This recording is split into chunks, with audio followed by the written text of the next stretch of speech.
Hello and welcome back to the JW Thoughts channel. My name is Wally and today we have ourselves a real humdinger. It includes people that wear beanies when it's sunny out, women that wear sweaters made out of old rope they found on a beach, and perhaps the worst fake man bun I have ever seen in my life. And I never thought that I would say the words fake man bun. But hey, here we are. Quickly, before we get into the video, don't forget to drop a like on the video. It helps it get out to more people on YouTube. Let me know what you think of this down below in the comments, and subscribe to the channel if you want to see further videos like this.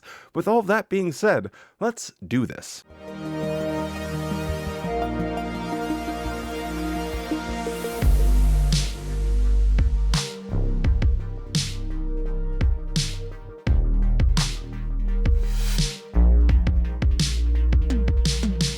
So just to set up where we're going with this, this is a symposium and it is talking about being eager to preach the good news of God's kingdom. So let's hear what they have to say about it. Well, let's be honest. With some of the challenges that we face today in these difficult last days, it really is true that we can become weighed down, and these things can affect our zeal for the ministry, our eagerness for it. And if you're anything like me, sometimes we need a little bit of an attitude adjustment, or we need to recalibrate our expectations.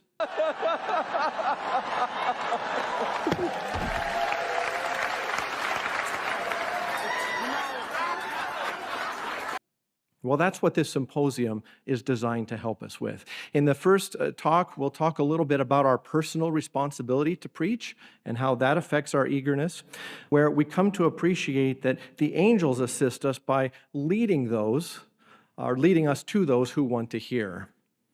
Now, maybe that's something like a metal detector. Have you ever seen people using those on the beach? You wonder what they're looking for?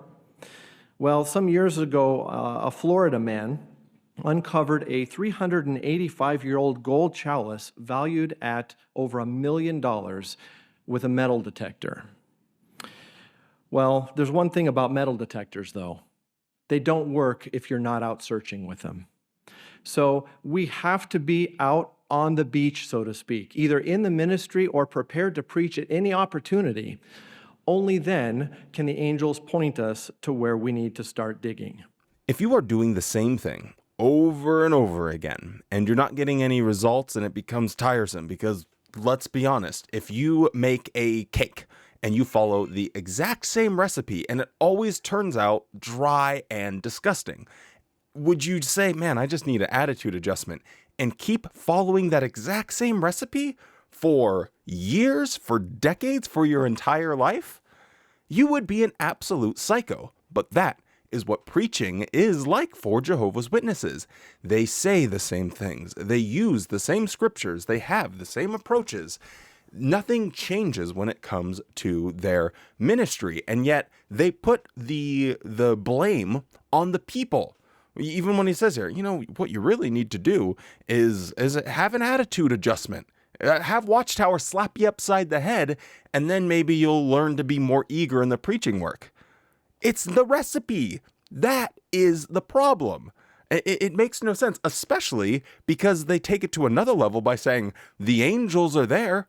They're the ones that are, directing your little metal detector. So it must be your fault. If God's all-powerful, supernatural beings are all on your side, and yet you still aren't having success, which when you don't have success and you're doing the same things over and over again, it's going to make you tired and you're not going to want to do it as much. They want you to feel the shame and the blame for not having those types of results. Anyway, let's get into this little drama series that they're going to have kind of sprinkled in throughout this entire symposium and see what lessons it can teach Jehovah's Witnesses about preaching.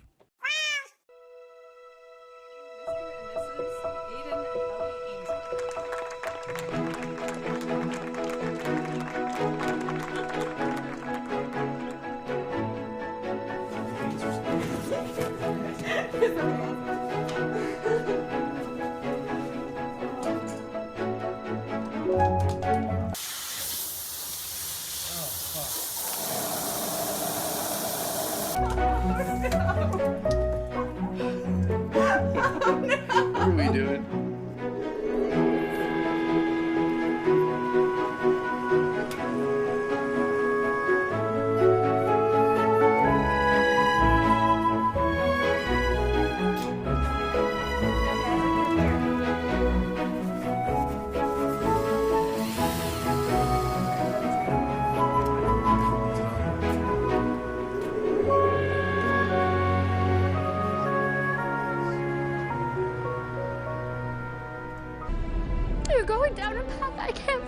no. Easier than you think. Good. So that's the end of lesson 22. Take a look at this week's goal. Think of one person with whom you could share the good news. Think about what to say, how to say it, and when to say it. Isn't that technically 3 goals? You'll do great. Let's close with a prayer. Well, Jocelyn wants me to do this meditation seminar. You guys are into that, right? Well, we were. But I'm like, I can't deal with that right now. With everything happening in the world, inflation is killing my business. I just have bigger problems to think about. But what's bigger than inner peace? Making payroll. Your brother is a Neanderthal. Look, it's not my fault the world's a mess. What do you guys think?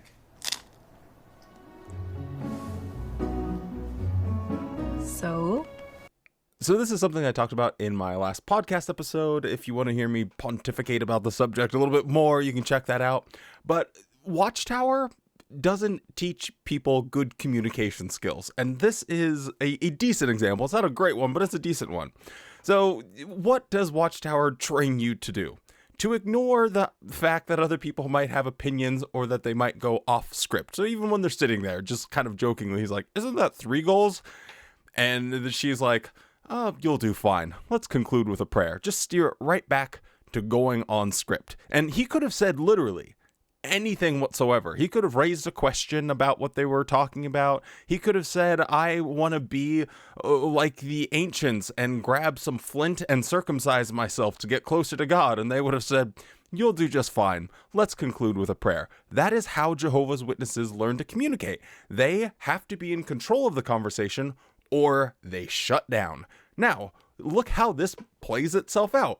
Here, where they had opinions previously, or they had things that they enjoyed, or they could talk to people like normal humans do, now it's replaced by Jehovah's Witness type thinking. So, oh man, you guys are into meditation. What do you guys think about that? Well, we used to be into meditation. Oh man, yeah, everything's so crazy in the world, blah, blah, blah, blah, blah. I don't have time for all that self-improvement mumbo jumbo. What do you guys think about the things going on in the world? Let me wait until I can get my script so I can dominate the conversation. That is what Watchtower trains you to do, to be in charge of the conversation, and if anyone veers off of it, you shut down and you don't say anything unless you can be the one in charge, because you have to be the one teaching people and training people, or else you can't open your mouth. And where does the training come? It comes from Watchtower. And yet, shockingly, the number one answer to the question, is there anything good that came from you being a Jehovah's Witness, is, well, I really learned how to talk to people. I swear, Watchtower didn't teach you. Maybe you personally. Anyway, I talked about it on my podcast, so I won't go and yap about it too much more. But what was that boring movie that was up for some Oscars? Anatomy of a Fall with the Kate Blanchett lookalike. This should be called Anatomy of a Fail, because Watchtower fundamentally fails people because they think, oh man, I'm going to be improving my life, and yet we're watching them disintegrate right in front of our eyes, where they were painting and volunteering and working out and laughing and having fun. Now all of that is going to be replaced by...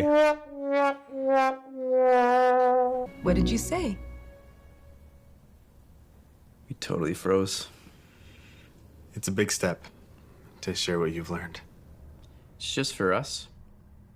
Our spirituality's always been, personal.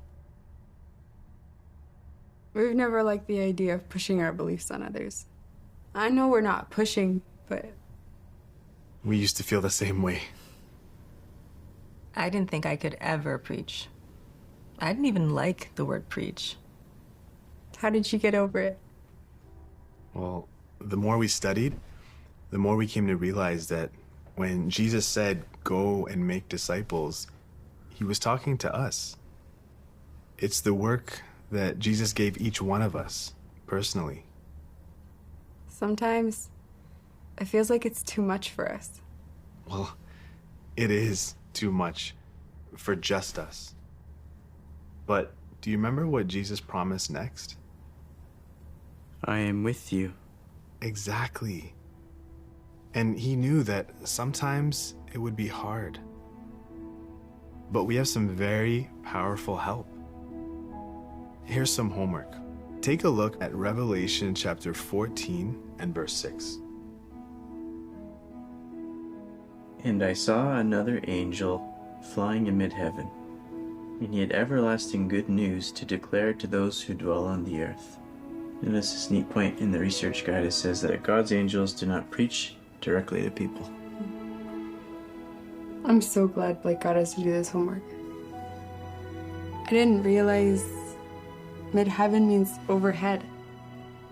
Help is so close. Yeah. They're right there with us.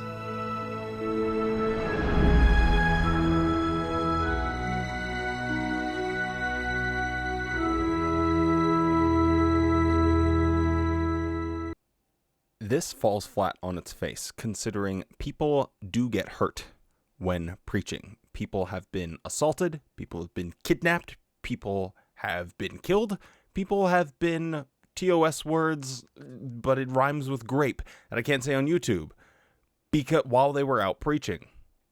What were the angels doing then? Were they just sitting on their hands, playing poker and drinking beer? You cannot make claims of the extraordinary and give proof of the mundane. They are filling people's heads with nonsense, that they have this special aura of protection around them, and I have angels on my side, nothing, I'm made of aluminium. Aluminium. Wow, I don't know how I confuse Wolverine with how British people say aluminum. Anyway, that's neither here nor there. It's just bizarre that they portray this and like, oh man, the angels, yeah, they're right there.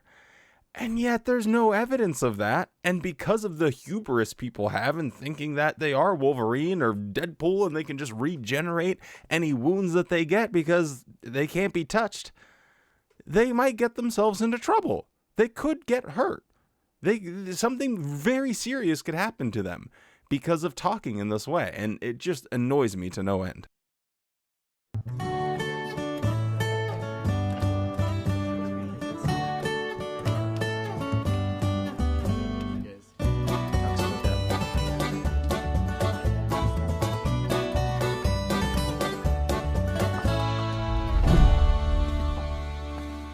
I always get a giggle at Watchtower's shifting goalposts. So earlier in the convention, I talked about how a defining feature of these sorts of dramas would be that the guy would have a beard and then he would shave it. And now he's integrating himself to becoming a Jehovah's Witness. Now they don't have that option because the beards are allowed. So now it's like, okay, well, how about earrings? Okay, we'll give the guy earrings and then he takes them off. And now he looks worldly before. Oh, God, why would you ever have earrings?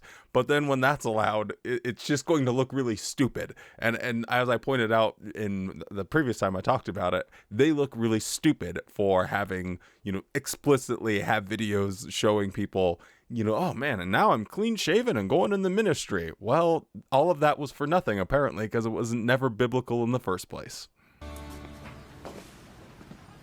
You sure you have time for that before service? Almost done. Who taught you electrical? The internet. Hit it.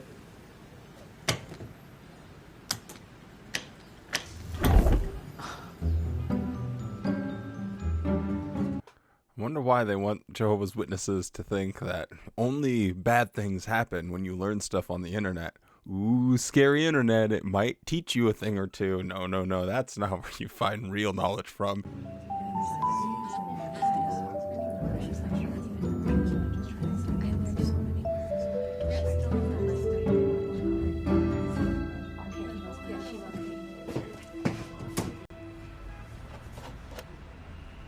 Try that.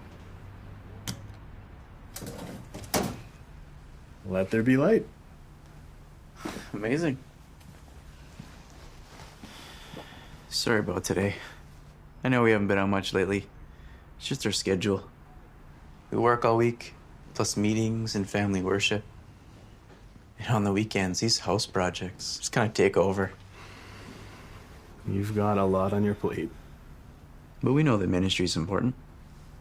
Jesus gave us this work to do. Right. But do you think there's more to our preaching than just this work we need to do? Well, it's also how we show love for people. That's true, too. You know, there's a Bible example that really helped me. Notice what it says right here. He encouraged me to meditate on how Paul described his ministry at Romans chapter 15 and verse 16.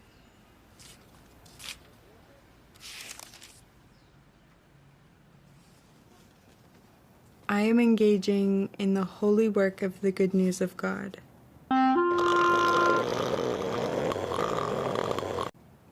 So to Paul, his ministry wasn't just work.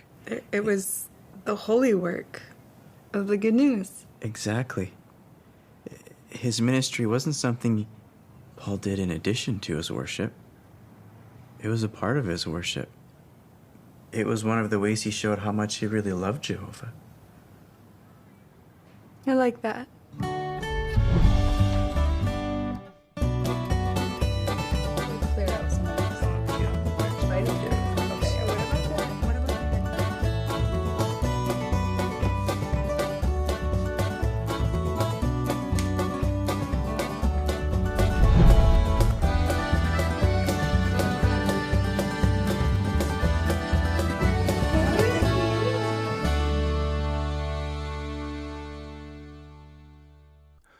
They have a full schedule, and then on top of the full schedule that they already had, they are adding in this family worship, the preaching, going to meetings, personal study, all of this stuff. So they've already added hours and hours and hours and hours of time that they didn't have. And then the suggestion is, how can you make more time because it's part of your worship? You don't just find more hours in the day, so you are going to cut things out. And this is what happens when you slowly become a Jehovah's Witness. You have to cut out all of the things that you enjoy. You have to cut out the volunteering at a food shelter. You have to cut out the going to the gym. You have to cut out the home projects and just let them sit there inert for years. You have to cut out going to have fun with your friends. You have to cut out all of these different things and replace them with Watchtower mumbo jumbo. What does that sound like to you? Hey, if you want to join our group, you just have to isolate yourself, take all of the things that you would used to enjoy and replace them with the things we tell you are important. Does that sound like a dang cult to you? It's because it is. This is a perfect representation of how Watchtower wants to isolate people and fill up their entire schedule so they're so busy that they don't have any more time to think for themselves, because Watchtower wants to do the thinking for you. Here's the question. Do you think God hears our prayers? Is that something that you've wondered about? Good morning. We're asking our neighbors a question. Do you think God hears our prayers? But does God hear our prayers? Have you ever wondered that? Psalm 65:2 answers the question. And it says, I've got to try something different.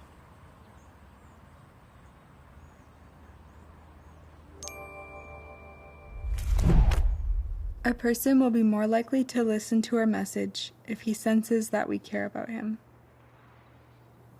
Do you think people sense that about us? Or do they just see a guy trying to plow through a scripture and hand them something? Well, this is what I need to work on. Empathize with the person. Try to imagine how he feels.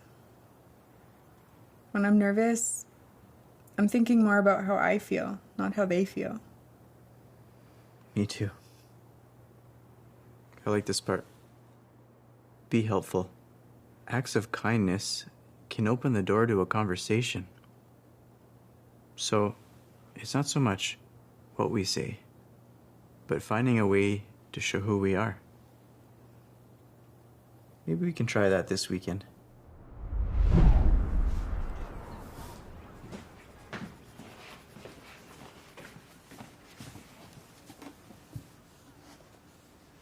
Just preparing. Focus on whoever's behind the door instead of myself. I was thinking about family worship too. You know, we've always cared about people. We just have to let it show. Let's pray for Jehovah to help us do that. Dear Father Jehovah, may we come to you now.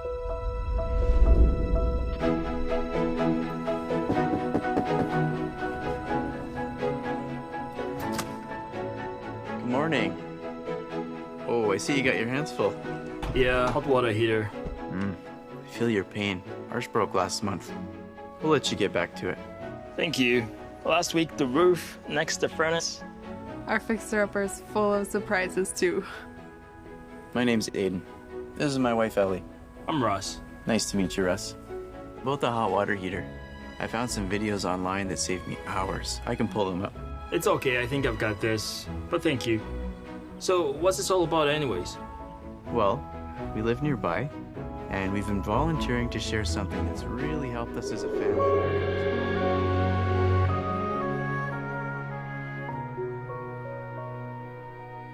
Jehovah's Witnesses are pop-up ads. They are pop-up ads on people's lives. You are trying to read something, research something on a news article, and then bam! Wow, did you know you could save 15% on the latest and greatest and hair restoration? And then you try and find the little X and you're like, that's the conversation stopper. Like, how do I go? You know, I'm busy right now. And then you try and click the X, but then they move the X down to the other corner. And it's like, oh, we see you're busy right now. And then it's just like, it becomes like this little cat and mouse game. And it's ultimately frustrating and irritating for the 99.5% of people. Watchtower, they're a marketing company. They do not care about that 99.5% of people that are annoyed. They only care about the 0.5% that says, my hair is thinning. 15% off. I wonder what that's all about. They know their market, I assume. I would hope that they're not so thick in the head that they don't know. That they attract people that are sad, lonely, desperate, and going through some sort of tragedy and looking for answers. That is the market. You could get up and knock on that person's door and say just about anything, and that person might invite you in because they just want someone to talk to. They just want a friend. They just want something. That is the people that are going to answer. So whether or not you say, hey, how do you feel about prayer? Or, oh man, it looks like you're busy right now. Oh, great weather we're having. Man, I really like your bushes. Oh, I see you have some kids' toys out here. Man, we got kids too. How old are they? You are just being a pop-up ad that's moving the little X around and you're like, God, I just want to click out of this so I can get back to the thing that I was doing. And what they don't realize is that ultimately in 2024, for their marketing approach, they need to get out of this 1954, like, oh, let's just stroll down the street and howdy-dowdy time and talk to our neighbors. If I'm out watering the grass or something and someone walks by, of course I'm going to be way more willing to engage in a conversation. If you just ring the doorbell randomly and I trot downstairs and then it's just a bunch of nonsense, I'm irritated because you are just a pop-up ad in my life. So think about it like this. If you are going to have a pop-up ad and one of them is going, let's just use something easy, like a car. Okay, so you have a pop-up ad that comes up that says, are you happy with your vehicle? Okay, no. How much per month could you afford? Pick one of these. Okay, $400 a month. You click on that. And then the next one's like, do you need these safety features in your car? And it's like, okay, sure. Versus an ad that comes up with a shiny, pretty car that says $419 a month for 36 months. Click here.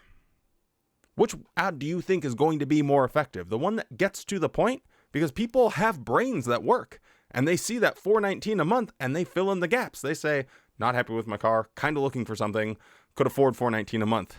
That car looks cool. Boom, click. See what it's about. Versus going through this whole process, like, oh, click, okay. Yeah, I know. I was kind of thinking about buying a car. Google, I know that you are watching everything I do.